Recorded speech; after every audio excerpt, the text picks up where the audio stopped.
This car is probably the only streetcar of its type still located in North America. It is a very unusual car. It was built in 1909. It's called the Descanso, which is a Spanish word meaning rest, and that's exactly what it is. It's a funeral car. Back at the turn of the century, since there were a lot of streetcar lines in Los Angeles, a lot of the cemeteries had streetcar spurs. This was the way for you and your dearly departed to get out to the cemetery.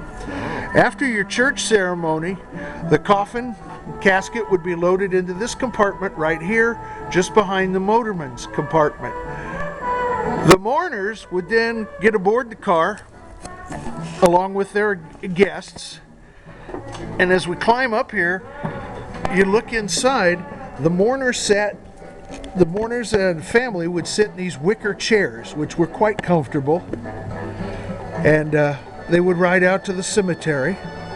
The guests of the dearly departed would ride in these standard cushioned trolley seats, a far cry from the ones that were out there made out of wood in the regular cars. With the advent of the motor-driven hearse, this car became obsolete and was turned into a regular streetcar, but very few people would ride it. They'd often wave it on when it came by. So it was taken and sold, removed from the South Park shops and sold to the Pacific Railroad Society, who used it up on Cajon Pass for a train watching clubhouse. When the Southern Pacific built their Palmdale Colton line in 1969, this car had to be moved. It came out here and spent some time in the picnic area, and then was finally restored to its original luster and look.